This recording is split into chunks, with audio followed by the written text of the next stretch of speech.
following morning, with no excuse yet, placed the hairpin, though I hid away the pendant.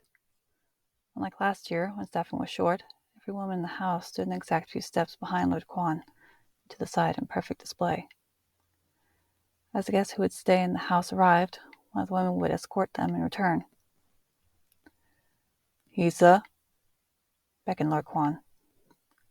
I walked to his side, obedient in spite of my discomfort and distraction. He looked me over, fixing his eyes to the delicate bun that claimed most of my hair and the pin nestled in it. Some of my hair had been allowed to stay down and forward, half hiding my scars. I answered his wordless question in a whisper, explaining my mistake from the night before. He blinked, slow, and composed himself. "That is a predicament." For a long while he said nothing more. Another guest arrived with a small entourage of personal staff. I was instructed to escort him. Not yet dismissed, I stayed at Lord Kwan's side. "There's a particular guest that has an interest in meeting you," said Lord Kwan. The words reminded me of how Sauron described Jiro. My fingers began to fidget, pinching at the suffocating layers of my dress. "When he arrives, escort him to Fang's old room. She will not be joining court this time." I looked up at him, quizzical, though she did have a tendency to run off when she was upset, from what I recalled. "He's a gentle spirit," continued Lord Kwan at his own pace. "And he hasn't been in court almost for as long as I have." I tilted my head, questions washing over me, but it seemed too rude to ask any of them. "He's a shy spirit," said Lord Kwan, perhaps having guessed at my expression, "and not one for the ceremony of things. I want you to tend to him." "His attendant, my lord?" My voice quivered as I asked, fearing for a moment I'd be put in a compromising position, though with Lord Kwan that didn't match what I knew of my friend. "Not in that sense, no. I ask that you be attentive to him while he's about in court. He's often overlooked for how reserved he is." I beckoned more questions. I'd always seen Lord Kwan as someone very reserved, yet no one ignored him at all. A man, taller than Lord Kwan, approached the inner gate, a heavy sack slung over his shoulder, and his horse walking beside him. Long locks of brown hair stopped where his breast and shoulder blade ended, striking green eyes and antlers that stuck out more to either side than they did upward or back. Unlike the other guests, dressed so elegantly to impress, he wore a simple hanbok set, something a man in the village might wear for a special occasion, but ordinary by compare to court. Even the coloring was subdued, in dull green and earthen tones. I spent so long staring at the unusual sight that I failed to notice the two boys with him, neither older than myself by the look, though they lacked any trait resembling the man leading them. Likewise, they were not dressed to impress. No color-coordinated uniform to indicate where they belonged.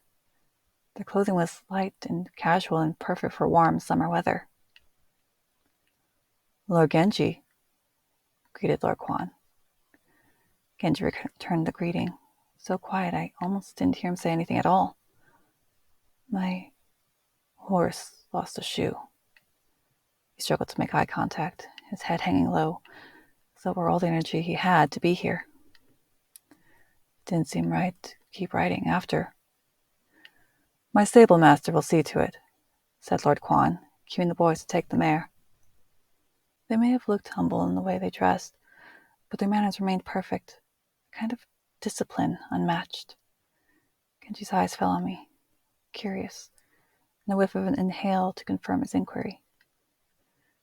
"Hisa will escort you to your room. I'll have Sauron bring up your things."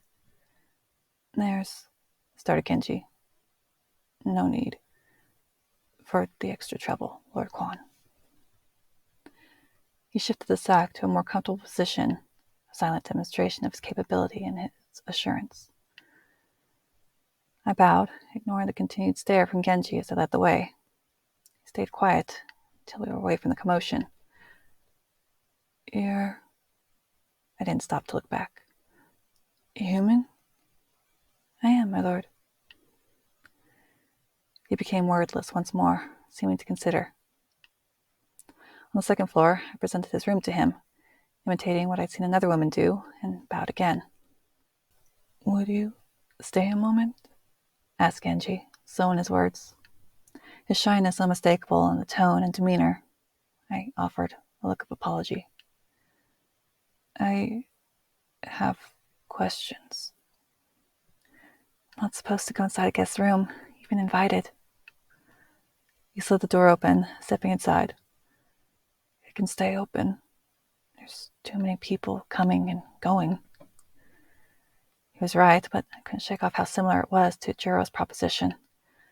Lord Kwan asked me to tend to him, though I didn't know how far that extended or what to expect. I knew that he would have asked me to do this if Genji was someone untrustworthy in certain regards. With a nod and bent brow, I followed. He set his sack down in the far corner, asking me to sit at the small table provided. I wouldn't be able to do so comfortably, but obliged anyway. "You're human?" asked Genji when taking a seat. I nodded. "As I said, my lord." "Yes," said Genji, hushed and in thought. "And how did you come here?" "The stairs, my lord." He blinked, watching me through his perfect, shaggy hair, grew a soft smile of amusement. "Into Kwan's service?" "A debt owed, my lord." I tried to keep it vague without being dishonest. "So he's...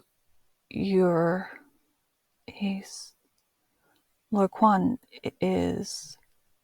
He seemed at a loss for words, eyes looking away and head lowering. "He is a good master," I said, hoping to detract from his stumble, "and a good friend."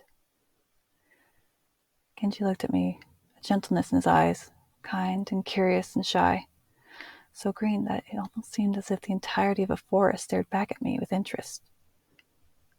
He appeared less like a lord and more like a strange boy, but I felt I'd found a kindred soul with him. My wife he hesitated. "She was like you." "Was? I'm sorry for her loss." He nodded. "I loved her for almost 58 years. The other Jinyan lords thought I'd lost my senses." I sat there in the silence that followed, trying to think of what to say or do. What was she like? He gave a sheepish smile to me. "Her name was Hisa, and she was like the wind." I kept quiet, encouraging him with a smile of my own and letting him continue at his own pace. "She could never keep still. It made for an interesting marriage. And she was bold, finding beauty and pleasure in everything, even in coming to court. The others didn't like when I brought her. I think that's their folly. She sounded like an interesting person." His smile grew, though his head tucked slightly into his shoulders. "I haven't come to court since she passed. As the last living member of the Oak clan, I suppose it looked like I was throwing my family legacy away when I married Hisa." Without thought, I took his hand. "Never mind what anyone else thinks.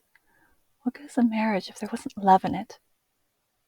He became a little more confident, wrapping his long, squared fingers around mine. "That's true. Everyone says I'm foolish for wanting to marry for love, even if he's the poorest man in the world. But there seems to be so much unhappiness in trying to marry for riches that I don't think love is the foolish choice." He watched me as I spoke, a bright smile on my face and a quieter version on his own. "I think if I had a daughter, I think she might have been like you." My expression became quizzical, and he shied once more.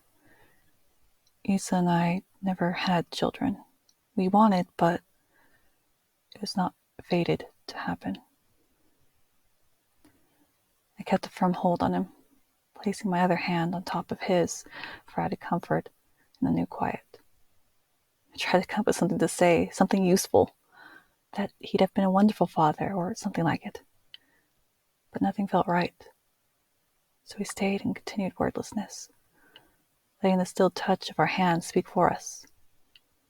When his own servants came, we let go, quiet dismissal, allowing me to leave.